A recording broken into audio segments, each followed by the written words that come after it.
Commitment. இன்னைக்கு அப்படிதான் நிறைய கமிட்மெண்ட் இருக்கு. எனக்கு வேலை தான் முக்கியம். ஏன்பா நீங்க சண்டே சர்ச்சுக்கு வந்த? சும்மா வந்து கொஞ்சம் உட்காந்துட்டு போலாம். ஜெயம் உன்னை நோக்கி ஓடி வர ரெடியா இருக்கு. நீ அர்ப்பணித்தால் உன் வாழ்க்கையில ஜெயம் என்பது ஒரு சீசனுக்கோ இல்ல ஒரு நாளைக்கோ வந்து உன்னோட கூட தாபரிக்க இந்த இடத்தை ஆண்டவர் தெரிந்து கொள்ளவில்லை. ஜெயம் என்பது உன் வாழ்க்கையில ஒரு அங்கமாகவே ஒரு பார்ட்டாகவே இருக்கதா இந்த செய்தியை கர்த்தர் நம் சபைக்கு இன்று கொடுக்கும்படியாய் சித்தம் உள்ளவராய் இருக்கிறார். இன்னைக்கு சொல்லுவாங்க, பிரதர் என் லைஃப்ல நேத்து ஜெயம் இருந்துச்சு, இன்னைக்கு இருக்கு ஒரு தோல்வியை பார்க்கிறேன், நாளைக்கு ஒரு ஜெயம் பார்க்கிறேன், இல்ல அடுத்த வருஷம் தான் திருப்பி ஒரு ஜெயத்தை பார்க்கிறேன். என் வாழ்க்கையில சில தோல்விகள் அதிகமா இருக்கு. என் வாழ்க்கையில தோல்வியே இல்லாத வாழ்க்கையை நான் வாழ முடியுமா? நிச்சயமாய் வாழ முடியும். ஒரு ஆமென் சொல்ல சத்தமாக. வேதமும் அதான் சொல்லி கொடுக்குது. தோல்வி இல்லாத வாழ்க்கையை நீனும் நானும் வாழ முடியும். இதற்கு மாற்றான அநேக பிரசங்கள் வந்து கொண்டிருக்கிறது. ஆனால் வேதத்தின் அடிப்படையில் கர்த்தர் பேசுகிற வார்த்தையை நீ கூர்ந்து கவனிப்பாய் என்று சொன்னால், இன்று பிரசங்கிக்கிற வார்த்தையை நீ உள்வாங்குவாய் என்று சொன்னால், உன் வாழ்க்கை, உன்னுடைய நடை, உன்னுடைய வாழ்க்கை எல்லாமே ஜெயத்தோடு கூட கலந்ததாய் இருக்கும்.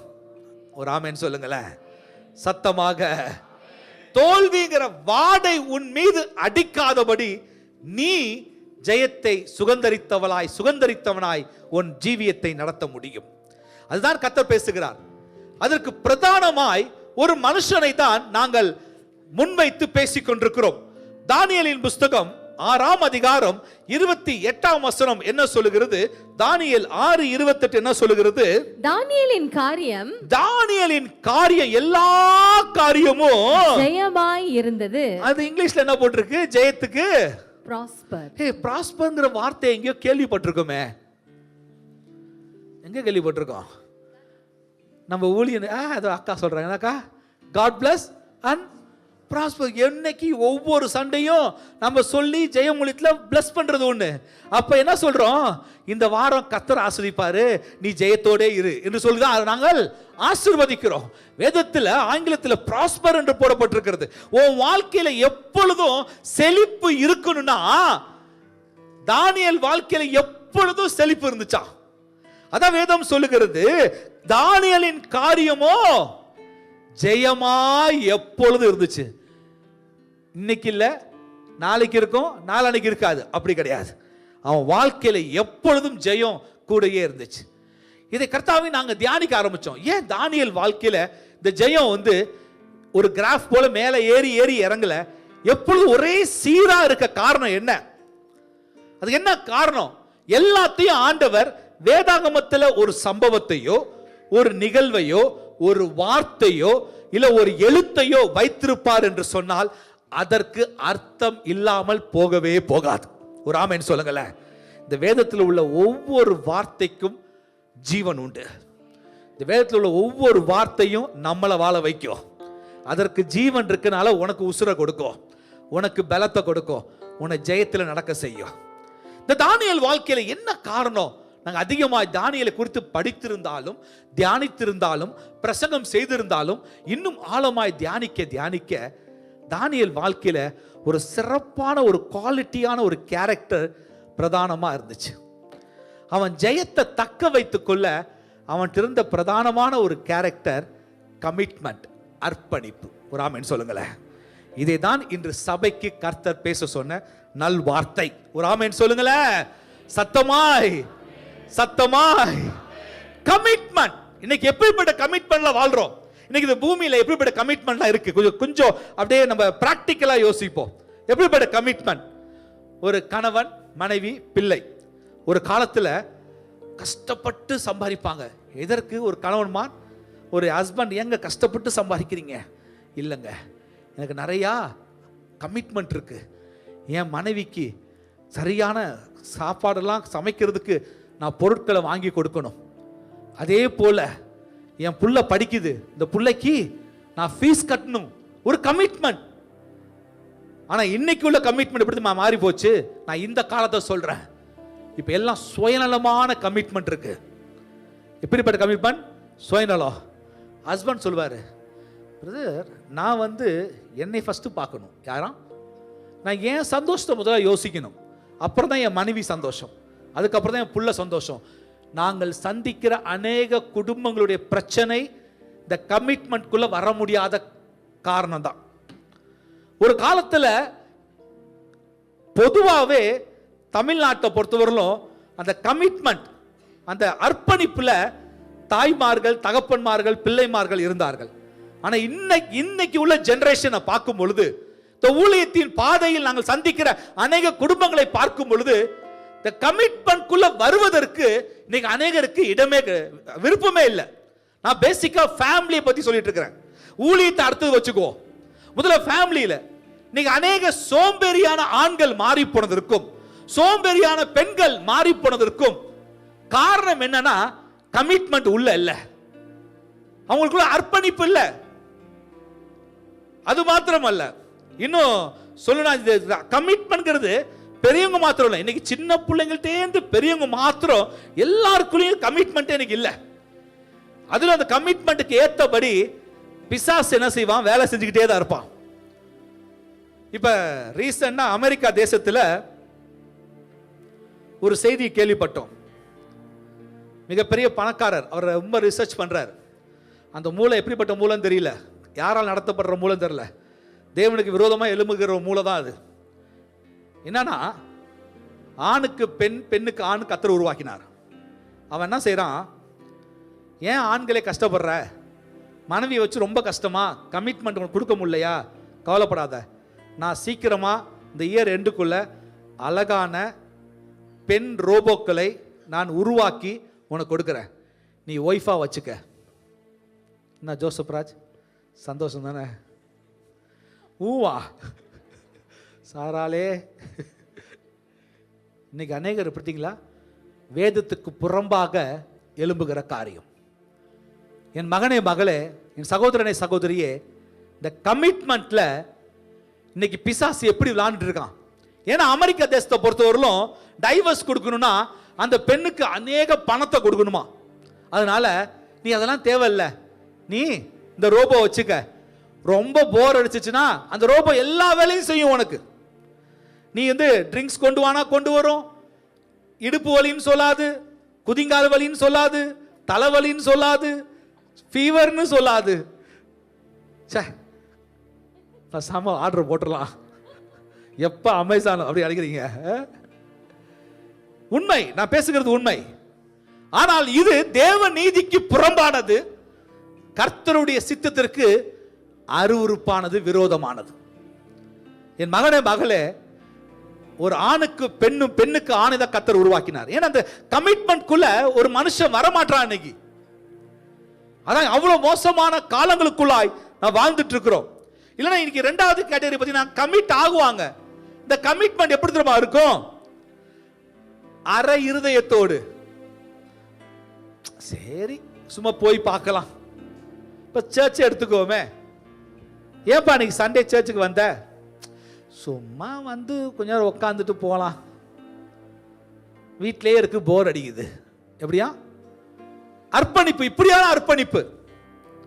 இல்லைன்னா இன்னொரு கூட்டம் இருப்பாங்க, சொல்லுவாங்கன்னா டீல் போடுவாங்க. அப்பா, நான் இன்னைக்கு சர்ச்சுக்கு வரணும்னா எனக்கு இன்னைக்கு முடிஞ்சோடனே மெக்டி கூட்டு போறீங்க, ராஜ்கீல் பக்கத்தில் மெக்டொனால்ட்ஸில் எனக்கு நான் சொல்றதெல்லாம் வாங்கி தரீங்க. அப்பதான் டீல் பேசுவாங்க. யாரோட? நான் இன்னைக்கு சர்ச்சுக்கு வரணும், நான் அர்ப்பணிக்கணும்னா. இன்னைக்கு கமிட்மெண்ட் இப்படிதான் இருக்குது, ஒரு டீலிங்கோட கமிட்மெண்ட். என் அன்பு சகோதரனை, சகோதரியே, சோதித்து பாருங்கள். நான் இன்னைக்கு உள்ள கால சூழ்நிலையை சொல்லுகிறேன். இல்லைன்னா சொல்லுவாங்க, இந்த பாரு, ஏன் டைம், ஏன் என்னுடைய வேலையெல்லாம் நான் ஒதுக்கி வைக்கவே முடியாது, அதுக்கு மிஞ்சி வேணா ஏதாவது கமிட் ஆகிறேன். எப்படி கமிட்மெண்ட்? இன்னைக்கு அப்படிதான் நிறைய கமிட்மெண்ட் இருக்கு. எனக்கு வேலை தான் முக்கியம், ஆனா அந்த வேலை கொடுத்து கர்த்தரையே மறந்துடுவாங்க. இன்னைக்கு அநேகர் அப்படிதான், என் புள்ளதான் காரணம் பாங்க, தெரியுமா? அனைவரும் சொல்லுவாங்க, என் பிள்ளைனால தான் இன்னைக்கு வரல, என்னுடைய கணவனால் தான் வரல, என்னுடைய வேலையினால் தான் வரல. அப்ப ஜெபம் பண்ணலாம், ஆண்டவரே அந்த வேலையை எடுத்துருங்க. இனிமே அப்படிதான் மாத்தி ஜெபம் பண்ணும். உங்களுக்கு கமிட்மெண்ட் எப்படி சொல்றாங்கன்னா, அவங்களுக்கு முக்கியத்துவத்தை, இதுல என்ன பேசிக்கா உள்ள அடங்கி இருக்குன்னா சுயநலம் தான். தானியேல் வாழ்க்கையில இந்த சுயநலம் இல்லாத மனுஷனாய், அர்ப்பணிப்பில் அவன் எப்பொழுதும் தரித்திருந்த மனுஷனாய் இருந்தது நிமித்தம் தான் ஜெயம் அவங்க கூட இருந்துச்சு. இன்னைக்கு அநேகர் ஜெயத்தை நோக்கி ஓடிட்டே இருக்கிறாங்க. ஏன் ஜெயமும் ஓடிட்டே இருக்குன்னா, அர்ப்பணிப்பு எது வேண்டுமோ அதை நீங்கள் உங்க வாழ்க்கையில அபியாசப்படுத்தாம, அதை செயல்படுத்தாம நீ ஜெயத்தை நோக்கி ஓடுற. ஆனா நீங்க ஆண்டவர் சொல்லி தராரு, ஜெயம் உன்னை நோக்கி ஓடி வர ரெடியா இருக்கு. நீ அர்ப்பணித்தால் உன் வாழ்க்கை ஜெயத்தின் வாழ்க்கையா மாறிடும். ஒரு ஆமென் சொல்லுங்களேன். ஹல்லேலூயா. இன்னைக்கு அநேக தேவையில்லாத அர்ப்பணிப்பை சந்திச்சோம், பார்த்தோம். அர்ப்பணிப்புனா என்ன? ஒரு 5 காரியத்தை பார்க்க போகிறோம். அர்ப்பணித்த மனுஷனுடைய வாழ்க்கையில் எது பிரதானமாய் வெளிப்பட்டது என்பதையும் பார்க்க போகிறோம். முதல் 5 காரியம். இன்னைக்கு அர்ப்பணிப்பு சொல்றீங்களே பிரதர், கமிட்மெண்ட் என்ன? இன்னைக்கு கர்த்தர் விரும்புகிற கமிட்மெண்ட் எப்படிப்பட்டது? முதல் காரியம், ஆவிக்குரிய மனுஷன் மனுஷி, கர்த்தரை ஏற்றுக்கொண்ட மனுஷன் மனுஷி வாழ்க்கையில முதலாவது கமிட்மெண்ட்ல முதல் காரியம், இயேசுவை முழுமையாய் பின்பற்ற வேண்டும். ஒரு ஆமென் சொல்லுங்களேன். ஹல்லேலூயா. Follow Jesus. என் அன்பு சகோதரனே சகோதரியே, நீ முழுமையாய் இயேசுவை பின்பற்ற வேண்டும். இன்னைக்கு எப்படி பின்பற்றுகிறோம்? கால சூழ்நிலைக்கு ஏற்றவாறு பின்பற்றுகிறோம். உறவினர்கள் இருக்கும்போது வேறு வகையில் இயேசுவை பின்பற்றுகிறோம். நண்பர்களோடு இருக்கும்போது வேறு வகையில் இயேசுவை பின்பற்றுகிறோம். நம்ம சர்ச்சில் உட்காரும் போது வேறு வகையில பின்பற்றுகிறோம். யோசித்து பார். ஆனால் தானியேல் வாழ்க்கையில அர்ப்பணிப்பு என்கிறது எல்லா சூழலும் எல்லா வேளையிலும் அவன் இயேசுவை கர்த்தரை பின்பற்றுவதில் ஒரு இடத்தில் இடறி போகவில்லை என்பதை நாம் பார்க்க முடிகிறது. இரண்டாவது, அவன் செய்த எல்லா அர்ப்பணிப்பிலும் முழு மனதாய் ஆசையா செய்வானா. எதையுமே இவங்க சொல்றதுக்காக செய்யறது இல்ல, மற்றவங்க பார்க்கறதுக்காக செய்யறது இல்ல. இன்னைக்கு அநேகர் எப்படி செய்யறோம்? நல்லா குமிஞ்சு வாங்க. இப்ப சாம் கிறிஸ்துவர் நிக்கிறார், இன்னைக்கு வெல்கம் பண்ண எல்லாத்தையும் பார்த்து ஸ்மைல் பண்ணிட்டு வாங்க அப்படின்னு சொல்லிட்டு கொஞ்சம் காதை கூர்ந்து கவனிப்பார். என்னைய பத்தி என்ன சொல்றாங்க, நான் விஷ் பண்ணது அவங்களுக்கு பிடிச்சிருக்கா? எப்படி மற்றவங்களுக்காக நம்ம சில காரியங்களை அர்ப்பணித்து செய்ய முடியும், மற்றவங்க சொல்றதுக்காகவும் செய்ய முடியும். ஆனா தானியேல் யாருக்காகவும் அவன் செய்யல. அவன் இயேசுவை கர்த்தரை நேசித்தது இல்ல, அவன் முழு மனதாய் ஆசையா. நம்ம ஊழியத்தில் அநேகருக்கு சந்தர்ப்பத்தை கொடுக்கிறோம். அந்த சந்தர்ப்பம் அது வெளிப்படும் பொழுது எங்களுக்கு தெரிஞ்சிடும் அவங்க எவ்வளோ கமிட்மெண்ட்டா அதை செய்கிறாங்களே செய்யலன்ட். எல்லாருக்கும் இப்போ நான் சில நேரங்களில் சில பிள்ளைங்களை பாராட்ட காரணம்னா, அவங்க கமிட்மெண்ட்டை நான் புரிந்து கொள்ள முடியும். புரியாத இடத்துல கர்த்தர் எங்களை வைக்கல. நம்ம ஊழியத்தில் சிலருடைய செய்கிற காரியங்களில் பெரிய வளர்ச்சி வந்து கொண்டே இருக்கிற காரணம் என்னன்னா கமிட்மெண்ட். இப்போ இமானுவேல் ஸ்டீஃபன் எடுத்துக்கங்க, சபைக்கு இப்போ வந்த மனுஷன் தான். கொஞ்சம் கொஞ்சமாக அவர் ட்ரைனிங் கொடுக்க ஆரம்பித்தோம். ஆனால் அவர் எடுக்கிற ஆராதனை ஸ்டைல்லாம் பார்க்கும் பொழுது இது ஒரு மனுஷனுடைய கமிட்மெண்ட் கிறிஸ்துவுக்குள் இல்லைன்னா இங்கே வெளிப்படாது. ஆமென். இன்னைக்கு அநேகர் சாட்சியை சொல்லிட்டே இருக்கலாம் சபையில். உன் வாழ்க்கையில் முழுமையாய் ஆசையா கமிட்மெண்ட் ரொம்ப முக்கியம். சொல்லிக்கணும், ஆசையாக கற்றுக்கணும். நான் நேற்று பார்த்துட்டே இருந்தேன், இங்கே ரோஸ்லின், பிருத்திவி, இமானுவேல் ஸ்டீஃபன் 3 பேர் நின்று இருந்தாங்க. அக்கா சில காரியங்கள் சொல்லி கொடுத்தாங்க. 2 சர்வீஸ்லையும் பார்க்குறேன், அவங்க அக்கா சொல்லி கொடுக்கும்போது 3 பேரும் அக்காவை பார்த்துக்கிட்டே இருந்தாங்க, ஆசையாக கவனிச்சாங்க, அதை அப்படியே உள்வாங்கினாங்க. இந்த 3 பேரும் ஆராதனையும் என்ன சொல்லி கொடுத்தாங்களோ நானும் கூட இருந்து கவனிச்சனால அதில் 1% கூட மேலையும் போல கீழையும் போல சரியாக எடுத்து முடிச்சாங்க. அது காரணம்னா கமிட்மெண்ட், முழுமையா. 2வது ஆசையா. இன்னைக்கு அநேகருக்கு என்னென்னமோ ஆசை இருக்கு. இன்னைக்கு கர்த்தர் மீது ஆசை வச்சு பாரு, ஜெயம் உன் கூடவே இருக்கும். 3வது காரியம், அவருடைய ஆளுகைக்கு நம்ம ஒட்டு கொடுக்கணும், ஆளுகை கீழ் விட்டு கொடுக்கணும். இன்னைக்கு அது ரொம்ப கஷ்டம், ரொம்ப கஷ்டம். ஏன்னா நமக்கும் நிறைய அறிவு இருக்கு. ஏன்னா ஆண்டவர் 6 அறிவு வச்சிருக்காரு. நமக்கும் நிறைய காரியங்கள் தெரியும், நம்ம படிச்சிருக்கோம். என்ன சொல்ற கரெக்ட் தானே? இப்போ உனக்கு ஓனா யோசிக்க தோணும் நிறைய விஷயங்கள். அநேகர் சொல்லலாம், எதுக்கு சண்டே போய் ஒரு சர்வீஸ் வாசிட்டு போயிட்டே இருக்குமா? அநேகர் சொல்லுவாங்க, நான் இப்போ ஃப்ரீயாக இருக்கேன்னு சொன்னாலும் தெரிஞ்சுக்க, அது சுற்றி திரிகிற ஆவின்னு அர்த்தம். எந்த ஆவி தெரியுமா சுற்றிக்கிட்டே இருக்கும்? அதெல்லாம் எங்கெங்கேயோ சுத்தம், பாலைவனத்தை அலையிற ஆவி அதெல்லாம். இன்னைக்கு அனைவரும் அப்படிதான். நான் ஃப்ரீயாக இருக்கேன்னு சொன்னால் புரிஞ்சுக்க, ஓ அதுக்குள்ள என்ன இருக்கு சொல்கிற கருத்தை நான் சுத்துற ஆவி. பார்த்துக்க, நமக்கும் நிறைய சித்தங்கள் இருக்கும். ஆனால் அவருடைய அத்தாரிட்டி, அவருடைய ஆளுகைக்குள்ள விட்டு கொடுப்பதா அர்ப்பணிப்பு. நான்காவது காரியம், தேவ சித்தத்தை செய்யணும், அவர் வழியில விட்டு கொடுக்கணும். மீண்டும் சொல்றேன், நமக்கும் ஒரு சித்தம் இருக்கு. இப்ப எனக்கு ஒரு ஆசை சித்தம்லாம் இருக்கும், இங்க அமர்ந்திருக்கிற ஒவ்வொருத்தருக்கும் இருக்கும். ஆனா தேவன் வேறு வகையில். ஒரு சின்ன ஒரு கதை ஞாபகம் வருது, கதையல்ல, உண்மை சம்பவம். இது சவுத் அமெரிக்கா, கரெக்டான அமெரிக்கா, சவுத் அமெரிக்கா, பிரேசிலா, கொலம்பியால, எஸ், கொலம்பியா தேசத்தில், நீ சொன்ன புரிஞ்சுக்கிட்டியா? பரவாயில்ல, எந்த கதைன்னு புரிஞ்சுக்கிட்டேன். சரி, கொலம்பியா தேசத்தில் ஒரு ஊழியக்காரனுடைய ஒரு சாட்சியை நாங்கள் படித்தோம்.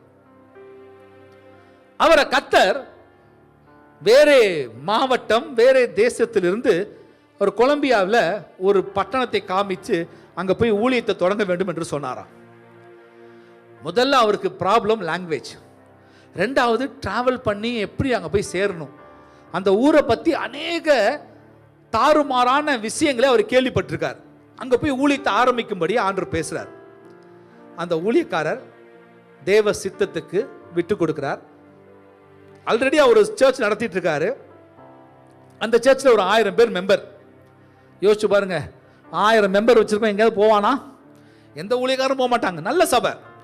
ஆண்டவர் சொல்ல, நோ, நீ புறப்பட்டு வேற சபைக்கு போ, நான் ஒரு ஊழியத்தை, புது ஊழியத்தை கொடுக்க போறேன், போன்னு சொல்லிட்டார். அந்த ஊழியக்காரர் எழுதி வைத்திருக்கிற காரியம் நாங்கள் தொலைபேசியில் அவரோட பேசினோம். அவர் கடந்து அந்த ஊருக்கு போறாரு. ஆண்டவரே, நீங்க போக சொல்லிட்டீங்க, என் சித்தம் நிறையா இருக்கு, ஆனால் உங்க சித்தத்துக்கு விட்டு கொடுக்குறேன், நான் போறேன்னு சொல்லி கிளம்பி போறார். அங்க போகும்போது ஒரு படகு நிற்கிறது. அந்த படகை தாண்டி அவர் போகணும். அங்க போகும்பொழுது இவர் பேரை சொல்லி அழைத்து கொண்டு ஒரு மனுஷன் நிற்கிறான். வாங்க பாஸ்டர், உங்களுக்கு தான் வெயிட்டிங் அப்படின்னு. ஏப்பா யாருப்பா? இல்லை, ஆண்டவர் சொன்னார், என் மனுஷன் வரப்போகிறான், ஊழியத்தை தொடங்க போகிறான், நீ போ. அவரை கூப்பிட்டு போட்டில் ஏறி அந்த ஊருக்கு போட் ஏறி போய் இறங்குறாங்க.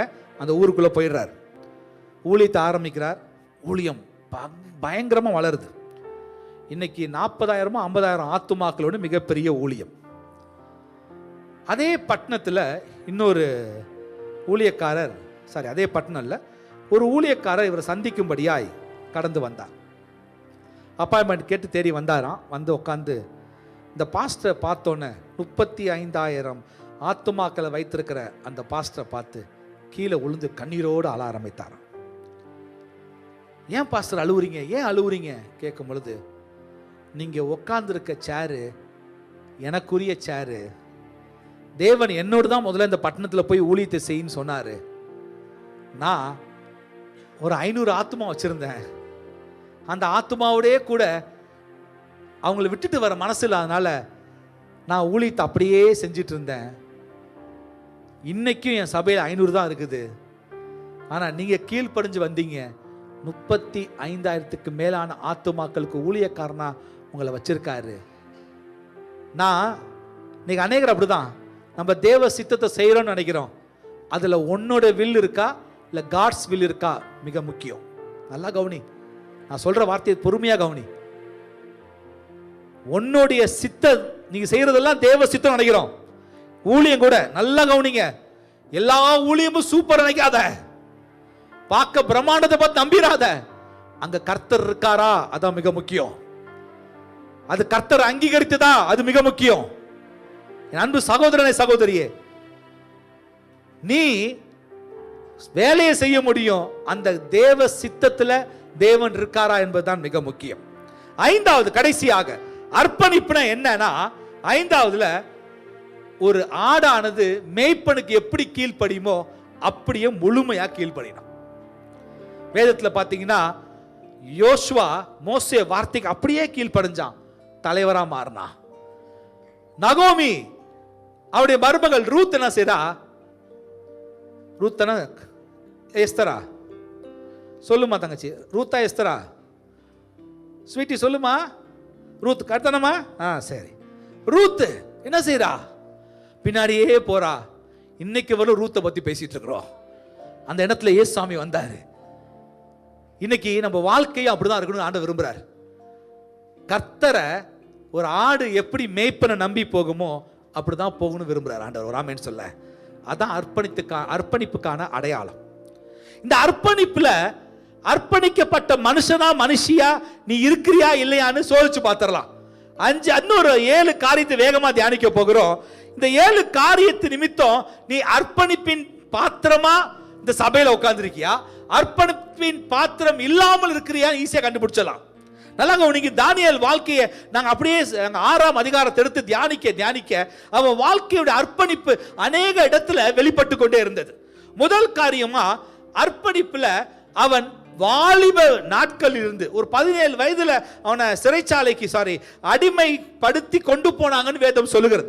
என்ன நடக்குது? அவன் வாழ்க்கையில தானியேல் புஸ்தகம் 6ஆம் அதிகாரம் 3ஆம் வசனம், அர்ப்பணிப்பு உள்ள மனுஷன் வாழ்க்கையில எதெல்லாம் இருக்கும் அது ஓ வாழ்க்கையில இருக்கா நீ சோதித்து பார்க்கதான் இந்த 7 பாயிண்ட் உனக்கு பேச போகிறேன். முதல் காரியம் தானியேல் புஸ்தகம் 6:3 என்ன சொல்லுகிறது? இப்படி இருக்கையில் தானியேல் பிரதானிகளுக்கும் தேசாதிபதிகளுக்கும் மேற்பட்டவனாய் இருந்தான். தானியேலுக்குள் விசேஷித்த ஆவி இருந்தமையா. விசேஷித்த ஆவி. என் அன்பு சகோதரனை சகோதரியே, முதல் காரியம் நீ அர்ப்பணிக்கப்பட்டவள் அர்ப்பணிக்கப்பட்டவன் என்பதற்கு அடையாளமே உனக்குள்ள பரிசுத்த ஆவி, இப்பொழுது கொடுக்கப்பட்ட பரிசுத்த ஆவி. அந்த நாட்கள்ல விசேஷித்த ஆவி என்று சொல்லப்பட்டாலும் யோவானின் புஸ்தகம் 14ஆம் அதிகாரத்தில் இயேசு கிறிஸ்து இந்த பூமியில் ஊழியத்தை நிறைவேற்றும் போது சொன்ன காரியம், நான் கடந்து செல்வேன் ஆனால் துணையாளர் கடந்து வருவார், உன்னை நடத்துவார், எது சரி எது தவறு என்று சரியாய் நடத்துவார் என்பதை அவர் சொல்லி சென்ற பரிசுத்த ஆவியானவரை யாரெல்லாம் தரித்து கொண்டு இருக்கிறாயோ நீதான் யாரு? அர்ப்பணிக்கப்பட்டவன் அர்ப்பணிக்கப்பட்டவள். ஒரு ஆமென் சொல்லுங்களேன். அல்லேலூயா. பரிசுத்த ஆவி உனக்குள்ள இருந்தார்னா சில நேரங்கள்ல அவருக்கு விரோதமான காரியங்களை, அவருக்கு பிடிக்காத காரியங்களை செயல்படுத்தும் போது உன் இருதயத்துக்குள்ளாக ஒரு குழப்பமோ இருதயத்துக்குள்ள வேதனை வருமாயின் அப்ப உனக்குள்ள ஆவியானவர் இருக்கார் அர்த்தம். சில நேரத்துல நீ செய்யறத எந்த உணர்வுமே உனக்கு தேவனுக்கு விரோதமாக எல்லா காரியத்தையும் நீ செயல்படுத்தும் போது உனக்குள்ள எந்த உணர்வும் வரலன்னா அப்ப தெரிஞ்சுக்க உனக்குள்ள பரிசுத்த ஆவி இல்லைன்னு அர்த்தம். Very simple, very simple. நம் முறுமுறுக்கும் பொழுதோ ஊழியத்தை பற்றி பேசும் பொழுதோ ஒரு மனுஷனை பற்றி பேசும் பொழுதோ ஒரு ஊழியக்காரரை பற்றி பேசும் பொழுதோ உன் இருதயத்துக்குள்ள ஒரு எந்த ஃபீலிங்குமே இல்லைன்னா அப்ப என்ன அர்த்தம்? ஆவியான உள்ள இல்ல. அப்ப நீ என்ன ஆவல்ல? அர்ப்பணிக்கப்பட்ட மனுஷன் அல்ல, மனுஷியும் அல்ல. என் அன்பு சகோதரனை சகோதரியே, விசேஷித்த ஆவி உனக்குள்ள, பரிசுத்த ஆவி உனக்குள்ள இருந்தா என்ன தெரியுமா விசேஷமா நடக்கும்னு வேதம் சொல்லுகிறது. தொடர்ந்து வாசிமா. தானியேலுக்குள் விசேஷித்த ஆவி இருந்தமையால் அவனை ராஜ்ய முழுமைக்கும் அதிகாரியாக ஏற்படுத்த உனக்குள்ள பரிசுத்த ஆவி இருந்தார்னா நீ அதிகாரத்தை நோக்கி நீ ஓட தேவையில்ல, அதிகாரம் உன்னை நோக்கி வரும். புரிஞ்சவங்களாம் சத்தமாக கரங்களை உயர்த்தி. நம்ம இன்னைக்கு எல்லாருக்கும் பதவி இது வரணும் அது வரணும். பதவி மேல ஆசைப்படாத. நீ என்னைக்கு பரிசுத்தாவை தக்க வைத்துக் கொள்றியோ பதவி உன்னை நோக்கி வரும். ஒரு ஆமென் சொல்லுங்களேன். இன்னைக்கு அநேக சபைகளையும் போட்டி போறாம தான், அநேக இடங்கள்லையும் வேலை இடத்துலையும் போட்டி போறாம தான். எனக்கு ஜிஎம் போஸ்டிங் வேணும், எனக்கு மேனேஜர் போஸ்டிங் வேணும், எல்லாம் தேடி வரும். நீ பரிசுத்தாவிக்கு இடம் கொடு. ஒரு ஆமென் சொல்லுங்களேன். 2வது காரியம் தானியேல் வாழ்க்கையில நாங்கள் கற்றுக்கொண்ட காரியம், தானியேல் புஸ்தகம் 6ஆம் அதிகாரம் 4ஆம் வசனம் வாசிமா. அப்பொழுது பிரதானிகளும் தேசாதிபதிகளும் ராஜ்யத்தின் விசாரிப்பிலே தானியேலை குற்றப்படுத்தும்படி முகாந்திரம் தேடினார்கள். இவங்கெல்லாம் யார் தெரியுமா? ஆண்ட்ரோனவங்க யார் தெரியுமா? இப்போ உங்க பையன்கிட்ட கேட்குறேன், ஏய் உங்க அப்பா பத்தி சொல்லு அப்படின்றேன். அவன் என்ன சொல்லுவான்? தப்பு தப்பா சொல்லுவான், நல்லதா சொல்லுவான். ஏன்னா அவங்க அப்பா. இப்போ என் பையன்கிட்ட கேளுங்களேன், டேய் அப்பா பத்தி சொல்றா அப்படின்னா என்ன சொல்லுவ? தப்பு தப்பா சொல்லுவீல்ல. ஏன்னா ஐயோ எங்க அப்பா, ஏன் எது இருந்தாலும் எங்க அப்பா, அந்த அன்பு. ஆனா இங்க யார் தெரியுமா இவங்கெல்லாம் தானியேலுடைய எதிரிகள். எதிரிட்ட நல்ல பேர் வாங்க முடியுமா? ஆனா இங்க என்ன சிரமம் நடக்குது வாசிமா. தானியேலை குற்றப்படுத்தும்படி முகாந்திரம் தேடினார்களா? ஆனாலும் ஒரு முகாந்திரத்தையும் கண்டுபிடிக்க ஒரு குற்றத்தையும் கண்டுபிடிக்கலையா? யாரால? அவர்களால் கூட, எதிரிகளால கண்டே பிடிக்க முடியலையா? ரெண்டாவது, உன் வாழ்க்கையில அர்ப்பணிப்பு இருக்கும் பொழுது உன்னுடைய செயல், உன்னுடைய நடக்கை, உன்னுடைய எல்லா இடத்திலும், உன்னுடைய வேலை இடத்துல, உன் குணத்துல, எல்லாத்திலையும் கிறிஸ்து வெளிப்படுவார். அதான் அர்ப்பணிப்பு. இவனை ஏன் குற்றம் கண்டுபிடிக்க முடியலன்னா, எல்லா இடத்திலும், எல்லா வேலையிலும், எல்லா நேரத்திலும் அவன் கிறிஸ்துவை வெளிப்படுத்துகிற மனுஷனா இருந்திருக்கிறான். ஒவ்வொரு இடத்துலையும் வேஷமான வாழ்க்கை அல்ல, வேஷத்தோடு இருக்கிற வாழ்க்கை அல்ல. சில நேரத்தில் இந்த செய்தியெல்லாம் கேட்கும் போது நமக்கு அப்படியே குரு குரு குரு குரு குத்தும். அப்படியே என் அன்பு சகோதரனே, சகோதரியே, இதை நாங்கள் பிரசங்கம் செய்யாவிட்டால், கலாத்தியர் புஸ்தகத்தில் பவுல் சொல்றாரு, நான் மனுஷனுக்கு பிரியமா பிரசங்கம் செய்தனா நான் அவருடைய ஊழியக்காரனே அல்லன்னு சொல்றார். இது தேவன் சொன்னதை நாங்கள் உங்களுக்கு பிரசங்கிக்காவிட்டால் நான் தேவ ஊழியனே இல்லாமல் போய்விடுவேன். அர்ப்பணிக்கிற மனுஷன் வாழ்க்கையில தான் ஜெயமும் தங்கும். ஒரு ஆமென் சொல்லுங்களேன். ஓ வாழ்க்கையில இங்க பாத்தீங்கன்னா எந்த குற்ற முகாந்திரமும் அவன் வாழ்க்கையில காணவே முடியல. எல்லா வேலையிலும், எல்லா வேலைகளிலும். இன்னைக்கு சில நேரங்கள் அடிக்கடி சொல்லுவேன், உன்னுடைய சாட்சியை கேட்கணுமா, ஃபர்ஸ்ட் ஃபேமிலிட்ட கேட்கணும் சாட்சியை, அப்புறம் அங்க வேலை செய்யற இடத்துல கேட்கணும், அப்புறம் அவங்க எங்கெல்லாம் அதிகம் பழகம் கேட்டு பார்க்கணும். எல்லா இடத்திலும் சாட்சியா இருக்க கர்த்தர் விரும்புகிறார். மூன்றாவது காரியம், தானியேல் புஸ்தகம் 6:4 அடுத்த பகுதி வாசிமா. அவன் உண்மை உள்ளவனாய் இருந்தபடியா. நல்லா கவனிங்க. தானியேல் வாழ்க்கை அர்ப்பணிப்பு உள்ள மனுஷன் எப்படின்னா எல்லா இடத்துலயும் உண்மையா இருப்பான். இன்னைக்கு அனைவரும் சொல்லுவாங்க, நான் ரொம்ப உண்மையா இருக்கிறேன். அப்படியா? சரிங்க. ஆனா இன்னைக்கு ஆண்டவர் விரும்புற உண்மை, ஃபர்ஸ்ட் நீ பார்க்கிற மனுஷன்ட்ட உண்மையாரு. மனுஷன்ட்ட உண்மையாரு. இன்னைக்கு அநேகர் உண்மைத்தன்மை சொல்லுவாங்க, உண்மையா இருக்கிறேன். அப்படியா? சோதிச்சு பார். தானியேல் வாழ்க்கையில வேதம் சொல்லுகிறது அவன் உண்மையா இருந்தான் என்று சொல்லி. இன்னைக்கு உண்மை காரியம் எல்லா இடத்திலும் பார்க்க முடிகிறதா? இன்னைக்கு எத்தனை கணவன்மார் மனைவிகள்கிட்ட உண்மையா இருக்கிறோம்? எத்தனை மனைவி கணவன்மார்ட்ட உண்மையா இருக்கிறீங்க? எத்தனை கணவன்மார் உன்னுடைய பாஸ்வேர்டு, உன்னுடைய இமெயிலுடைய பாஸ்வேர்டு எல்லாமே மனைவிக்கு தெரியும்? இல்ல போன்ல உள்ள பாஸ்வேர்டு தெரியுமா? மனைவிமார்களே, நீ அம்மாட்டெல்லாம் பேசுறியே, அதெல்லாம் எல்லாருமே உன் புருஷனுக்கு தெரியுமா? சில பேர் மண்டை ஆட்டுறாங்க, இல்லை சொல்றதே இல்லை சொல்றாங்க, ஒத்துக்கிறாங்க. ரொம்ப நல்லவங்க நம்ம சபையில் நிறைய பேர் இருக்கிறாங்க. அண்ணன் பிரசங்கம் பண்ற போது ஐயோ கதை கரெக்டா சொல்றதே இல்லை. எவ்வளவு உண்மையா இருக்கிறோம். ஆனா வேதத்தின் அடிப்படையில் அநேகர் நினைக்கிறாங்க, நம்ம ஊர்ல ஒரு கல்ச்சர் உண்டு. என்ன கல்ச்சர்னா, எப்பயுமே அம்மா அப்பா ரொம்ப முக்கியம், கனப்படுத்தணும், நேசிக்கணும், எல்லாம் உண்மைதான். ஆனா ஆண்டவர் ஆதியாகமம் புஸ்தகத்தை சொல்றாரு, நான் ஆசையா என் மகனை பெற்றெடுத்தேன், அவன் பேர் ஆதாமு. என்னைக்கு ஏவாள் வந்தாலோ அவள்கிட்ட போய் என் மகனை கொடுத்துட்டேன். நான் இனிமேல் உரிமை கொண்டாடலை. இன்னைக்கு அநேகர் அப்படிதான். என் அன்பு சகோதரனே, சகோதரியே, கர்த்தர் என்னைக்கு உனக்கு ஒரு மனுஷனை கொடுக்குறாரோ, என்னைக்கு ஒரு மனுஷியை கொடுக்குறாரோ, அந்த நிமிஷம் தொடங்கி அவங்க தான் உன் சரீரம், அவங்க தான் உன் சரீரம். அது நான் சொல்ல, வேதம் சொல்லுகிறது. உண்மைத்தன்மை வேணும். இன்னைக்கு அநேக கணவன் மனைவிக்குள்ள உண்மை இல்லாமல் அநேகர் இருக்கிறாங்க. உண்மை மிக முக்கியம். அப்படி இருப்பவன் தான் அர்ப்பணிப்பு உள்ள மனுஷன், மனுஷி. சரி, அடுத்ததாய் எடுத்துக்கொள்வோம். அதே 6ஆம் அதிகாரம் 5ஆம் வசனம். அப்பொழுது அந்த மனுஷர், நாம் இந்த தானியேலை அவனுடைய தேவனை பற்றிய வேத விஷயத்திலே, எங்கயா வேத விஷயத்திலே குற்றப்படுத்தும் முகாந்திரத்தை தேடினாங்களாம். அப்ப என்ன அர்த்தம்? தானியேலை கேரக்டர் வைஸ் அவனை கண்டுபிடிக்கவே முடியல எந்த குறையும். என்ன செய்யலாம்? அவன் பைபிள் ஃபாலோ பண்றவன், நீங்க அப்படிதான் சொல்லுவாங்க, அந்த பைபிளை வச்சே அவனை அட்டாக் பண்ணலாம். நிறைய பிசாசு அப்படிதான் பிளான்லாம் பண்ணும். பைபிளை வச்சே பேசுவானுங்க. பைபிள் இப்படி கொடுக்கப்பட்டிருக்கிறதே, அப்படி யார்கிட்ட வந்து பேசினா? இயேசுட்டே பிசாசு பேசினா. பைபிள் மட்டும் முழுமையா தெரியல, நீ மாட்டிக்குவ. அறகுறையா பைபிள் தெரிஞ்சா நீங்க அநேக கேள்வி தான் கேட்குறாங்க. ஏன் இப்படி பைபிளில் போட்டிருக்கு, நீ ஏன் இப்படி சொல்றேன்னா சில பேர் திருத்துன்னு முழிக்கிறான். காயினுக்கு எங்கேருந்து மனைவி வந்துச்சு அப்படிங்கிறான். ஏன்னா இவனுக்கே தெரியல. பைபிள் ஒழுங்கா வாசிக்கணும், சர்ச்சுக்கு ஒழுங்கா வரணும், எல்லா பைபிள் சரி உட்காரணும். ஆமென். அப்பதான் தெரியும் காயினுக்கு எங்கேருந்து ஒய்ஃப் வந்துச்சுன்னு. நிறைய பேருக்கு நம்மளுக்கே தெரியல. அத வேதத்தை வச்சு விளையாடுவான்.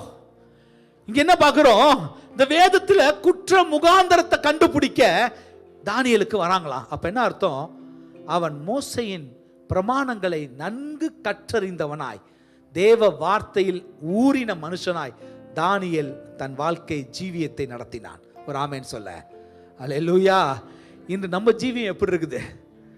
இன்னைக்கு என்ன சொல்றோம், பிரதர் சிஸ்டர் இருக்கட்டும், இந்த வாரத்தில் 4 நாள் 2 வாரம் சர்ச்சுக்கு வந்தா போதும், 2 வாரம் லீவ் போட்டுடலாம், ஒன்றும் ப்ராப்ளம் இல்லை. நீங்க தான் லைவ் ஸ்ட்ரீம்ல பேசுறீங்களே, அதான் கேட்டுக்கிறோம். இல்லைன்னா பரவாயில்ல. கமிட்மெண்ட் எப்படி கமிட்மெண்ட்? நானா வேதம் என்ன சொல்லுகிறது எடுத்து வாசியமா. எபிரேயர் புத்தகம் 10:25 என்ன சொல்லுகிறது? சபை கூடி வருதலை. என்னம்மா சபை கூடி வருதலை சிலர் விட்டு விடுகிறது போல. ஏன் அப்பப்ப சோறு வரும், என்ன இந்த வாரம் அடுத்த வாரம். ஆனா வேதம் என்ன சொல்லுகிறது, தானியேல அவனுடைய நடக்கையிலும் தேவனை பின்பற்றுவதிலும் மோசே நியாயப்பிரமாணத்திலும் அவனை குற்றம் கண்டுபிடிக்கவே முடியல. இன்னைக்கு நமக்கு கொடுக்கப்பட்ட நியாயப்பிரமாணம்னா சபை கூடி வருதலை விட்டு விடக்கூடாது. இன்னும் வேதம் சொல்லுகிறது பாருங்களேன், எடுத்துக்கொள்ளுங்க. அப்போஸ்தலர் புத்தகம் 1:8 சொல்லுகிறது, சாட்சியா இருக்கணுமா, பரிசுத்தாவியை பெற்ற அனைவரும் சாட்சியா இருக்கணும் என்று சொல்லி அப்போஸ்தலர் 1:8 சொல்லுகிறது. பிலிப்பியர் 2:3-4 சொல்லுகிறது, பிறனுக்கான காரியத்தை நம்ம செய்யணுமா. மல்கியா புத்தகம் 3:10 சொல்லுகிறது, கர்த்தர் கொடுக்க வேண்டியதை கொடுக்கணும். இதை நம்ம செயல்படுத்துறோம். நம்ம ஈஸியா எல்லா குற்றம் நம்ம கண்டுபிடிக்க முடியுமா? ஏதாவது ஒரு இடத்துல கோட்டை விட்டே இருப்போம். நம்ம வேதத்தில் இப்படியான வார்த்தைகள்லாம் இருக்குதா? இருக்கு.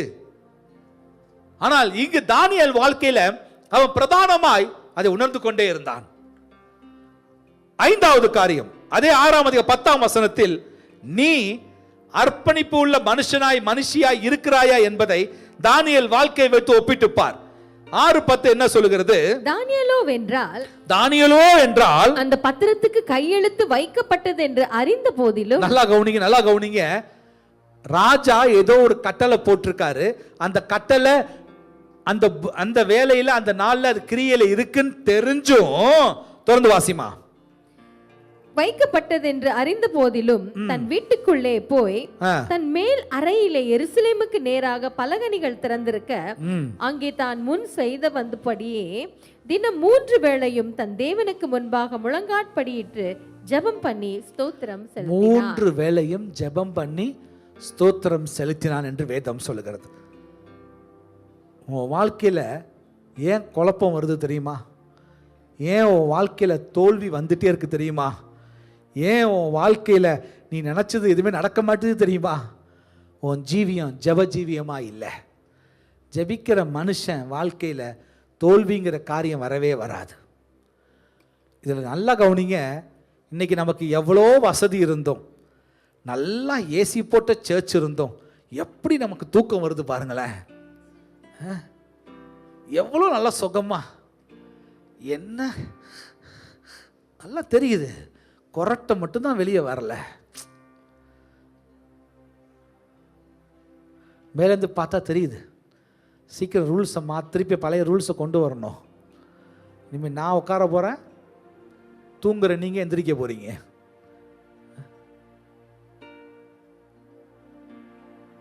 அன்பு சகோதரனே சகோதரியே, ஜபத்தில் அவனுக்கு தெரியும், ஜோமன்னா எனக்கு மரணம்னு தெரியும், ஜெபித்தால் மரணம். இப்படி ரூல்ஸ் யாருக்குமே இங்க இல்லை. என் அன்பு சகோதரன், அந்த சூழ்நிலையிலும் 3 வேளையும் தேவ சமூகத்தில் அமர்ந்து ஜெபிக்கிற மனுஷனாய் அவன் இருந்தான். உன் வாழ்க்கையில ஜெபம் எப்படி இருக்கிறது? ஜெப ஜீவியம் எப்படி இருக்கிறது? உன் வாழ்க்கையில ஒரு வகையான சோர்வு உன்னை ஆட்கொள்ளுதுன்னா நீ சோதித்து பாரு, நீ சரியா ஜெபிக்கிறன்னு அர்த்தம். உன் உற்சாகத்துல ஒரு தடை வருதா, சோதித்து பாரு, நீ ஜெபிக்கிறன்னு அர்த்தம். நீ தோல்வியின் பாதையில் நடந்து போயிட்டு இருக்கியா, அப்ப யோசிச்சு பாரு, நீ ஜெபிக்கிறன்னு அர்த்தம். ஜெபிக்கிற மனுஷன் வாழ்க்கையில ஜெயம் பர்மனண்டா அவன் கூட இருக்கும். ஒரு ஆமென் சொல்ல. அல்லேலூயா. மரணத்துக்கு ஏதுவான செய்தி கேள்விப்பட்டும் தானியேல் எப்ப அர்ப்பணிப்பு உள்ள மனுஷன் ஜெப ஜீவியத்தை விட்டு கொடுக்கவே மாட்டான். உன் வாழ்க்கையில ஜெபம் இருக்கும் பொழுது ஜெயம் உன்னோடு கூட இருக்கும். அடுத்ததாய் அர்ப்பணிப்புள்ள மனுஷன் எப்படி இருப்பான்? 6:22 என்ன சொல்லுகிறது? வாசிமா. சிங்கங்கள் என்னை சேதப்படுத்தாதபடிக்கு தேவன் தம்முடைய தூதனை அனுப்பி அவைகளின் வாயை கட்டி போட்டார். 6:22 வாசிக்கிறியாமா? தொடர்ந்து வாசிமா. அதேன் என்றால் அவருக்கு முன்பாக நான் குற்றமற்றவனாய் காணப்பட்டேன், ராஜாவாகி உமக்கு முன்பாக நான் நீதிகேடு செய்ததில்லை என்றார். திருப்பி வாசிமா. 6:22. சிங்கங்கள் என்னை சேதப்படுத்தாதபடிக்கு தேவன் தம்முடைய தூதனை அனுப்பி. நல்லா கவனிங்க. அர்ப்பணிக்கப்பட்ட மனுஷன் எதற்குமே பயப்பட மாட்டான். நாளைக்கு என்ன நடக்க போகுது, தான் வாழ்க்கையில் என்ன இருக்க போகுதுன்னு பயப்படவே மாட்டான். சிங்கம் இருந்தாலும் அதை போய் அவன் ஃபேஸ் பண்ணுவான். நல்லா கவனி. இந்த இடத்துல பாருங்க, அவன் ஏன் தைரியமா சிங்கத்தை சந்திக்க போனான்னா அவனுக்கு தெரியும் என் மீது இருக்கிற பாதுகாப்பு விலையேற பெற்றது. நான் அந்த பாதுகாப்பு கீழே இருக்கிறனால. இன்னைக்கு அநேகர் சொல்லுவாங்க, தம்பி இன்னைக்கு பஸ்ஸில் போறியா பார்த்து போ, பஸ் ஏறும்போது படிக்கட்டில் தடுக்கி விழுந்தா விழுந்துருவேன். ஏன்னா அவங்களுக்கு பயம். பைக் ஓட்டுறியா பார்த்து ஓட்டு, எங்கேயாவது வலிக்கி விழுந்துட போற. காரை ஓட்டு போறியா எங்கேயாவது போய் கொடுத்துடாத. நம்ம ஆளுங்க அப்படிதான். வெளியே போயிட்டு ஐயோ எப்போ என் ஹஸ்பண்ட் வருவார், சோத்திரம் ஆண்டவரே என் ஹஸ்பண்ட் வரட்டும் ஆண்டவரே தோரே பார்த்துப்ப. காலையில் 8 மணிக்கு வேலைக்கு போனதுக்கப்புறம் சாயங்காலம் 5 மணி வரை உட்காந்துருப்பாங்க. ஏன்னா பயம். தானியேல் எப்படி தெரியுமா? தன் பாதுகாப்பு அவர் கீழே அவன் அடங்கி இருந்த நிமித்தம் அவன் மீது பாதுகாப்பு இருந்தது. அதை எப்படி வெளிப்படுத்துறான்னா சிங்கத்தால் தைரியமா சந்திக்க போறா. உன் வாழ்க்கையில மிக பிரதானமாய் பாதுகாப்பு அவர் கீழே நீ அடங்கி இருக்க வேண்டும். கடைசியாக வாசித்து முடிக்க போகிறோம். தானியேல் புஸ்தகம் 6ஆம் அதிகாரம் 26 தொடங்கி வாசிமா. என் ராஜ்யத்தின் ஆளுகைக்குள்ள எங்கும் உள்ளவர்கள் யாவரும் தானியேலின் தேவனுக்கு முன்பாக நடுங்கி பயப்பட வேண்டும் என்று என்னாலே தீர்மானம் பண்ணப்படுகிறது. யார் அது சொல்றா?